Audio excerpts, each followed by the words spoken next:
Oggi qualsiasi governo si formi in regione non può prescindere dalla forza politica indipendentista e sovranista.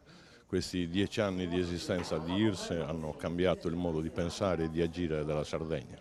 Nel segno dell'indipendentismo e della sovranità alimentare, fiscale ed energetica che devono essere rappresentate nel prossimo governo regionale, l'IRS scende in campo al fianco del PD e della coalizione di centro-sinistra. IRS è la novità assoluta di questa campagna elettorale. Il personaggio Pigliaru secondo me è una bella figura, finalmente riemerge la nostra cultura rimaneggiata, rinnovata e rimodernata.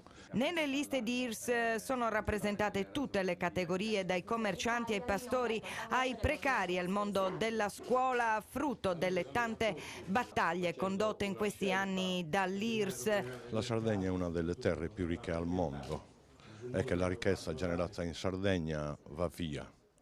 È un flusso di miliardi che sta impoverendo l'isola. Dobbiamo interrompere assolutamente questa politica dissennata e mettere rimedio a questo, cioè la ricchezza che viene prodotta in Sardegna deve rimanere assolutamente tutta in Sardegna.